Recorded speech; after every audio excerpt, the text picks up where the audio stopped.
how has Facebook Messenger evolved throughout the year? So you guys just recently launched bots on the platform. What does it look like now? 2 years ago, we didn't have a lot of the capabilities that we currently have. We didn't have payments in Messenger. Now you can pay one another. You have video calling and voice calling that has become like very, very popular. We have over 300 million monthly active users of video and voice calling alone. We now have the ability to interact with brands, have customer support. Groups are extremely popular, sharing more photos and becoming more visual.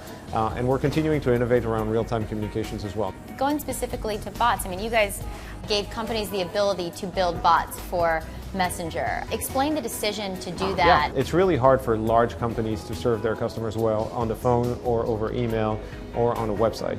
What we think is we have an opportunity between mobile websites and apps to build a new space which doesn't require the download of an app. And we feel that we have an opportunity because messaging persists identity, especially Messenger, because we have identity of Facebook, which is real identity. And so take the case of airlines, for instance, like we have airlines that are now building experiences on Messenger. When you build your airline ticket, you get your itinerary in Messenger. When it's time to check in, you get a notification, you have that nice bubble with a button, check in, you get your boarding pass. But if you're stuck in traffic, you can just say, I'm not going to make it, put me on the next flight.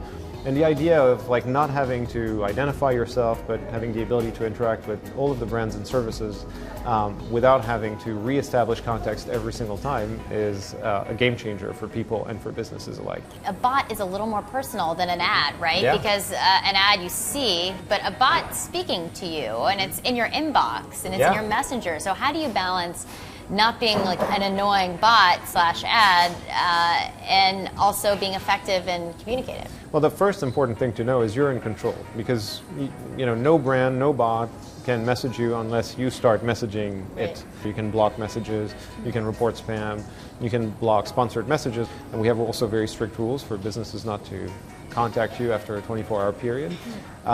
So we feel pretty good about the high signal to noise ratio that we will have on Messenger. I think about how much time, an ungodly amount of time I spend on your platform. Thank you. Thank you. But I spend a lot of time there, and I think, wow, Facebook must know me and know some of the things I'm interested in.